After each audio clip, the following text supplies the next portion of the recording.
উসমানের জন্য মানুষ কাঁদতেছে। উসমান হাদি শাহাদাত বরণ করেছেন। আমাদের উসমান হাদি মারা গেছে। উসমান হাদি একমাত্র ব্যক্তি ছিল। ইনকিলাব মঞ্চের মুখপাত্র শরীফ ওসমান হাদি ইতিমধ্যে সন্ত্রাসীদের গুলির ঘটনায় মৃত্যুবরণ করেছেন। আজকে সে উসমান হাদি না ফেরার দেশে চলে গেছে।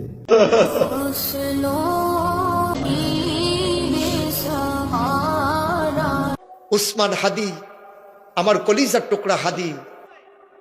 এইমাত্র সংবাদ আসছে আমাদের উসমান হাদি ভাই চলে গেছে।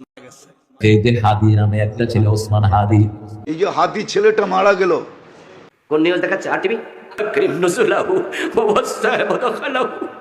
আমার প্রিয় ভাই হাদিকে তুমি শহীদ হিসাবে কবুল করো। ওসমান হাদি নামের বন্ধুটা আল্লাহ তাকে শাহাদাতের মর্যাদা দান করেন।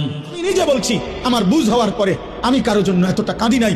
আমি আমার এই নওজোয়ান শহীদ শরীফ উসমান হাদি রাহিমাহুল্লাহ তাআলা, তার জন্য আমার চোখের পানি যেটুকু পড়েছে। তো 5টা দিন হাদির জন্য আমার হৃদয় কেঁদেছে, মন কেঁদেছে, চোখে থেকে পানিও বের হয়েছে। প্রতিটা মাহফিলে, প্রতিদিন, প্রতিটা নামাজের পরে আমি তার জন্য দোয়া করেছি।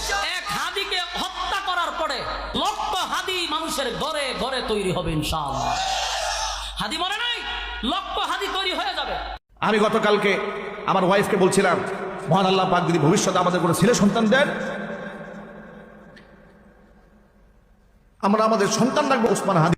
আমার জীবনে দুজন আজনবীর জন্য, সাধারণ মানুষের জন্য, দুজনের জন্য জীবনে কাঁদছি। শরীফ উসমান হাদি, কলিজা ইমান। হাদির জানাজায় আমি তাকায় তাকায় দেখছি ডানে বামে কত মানুষ চোখের পানি ফেলায় কান্না করেছে।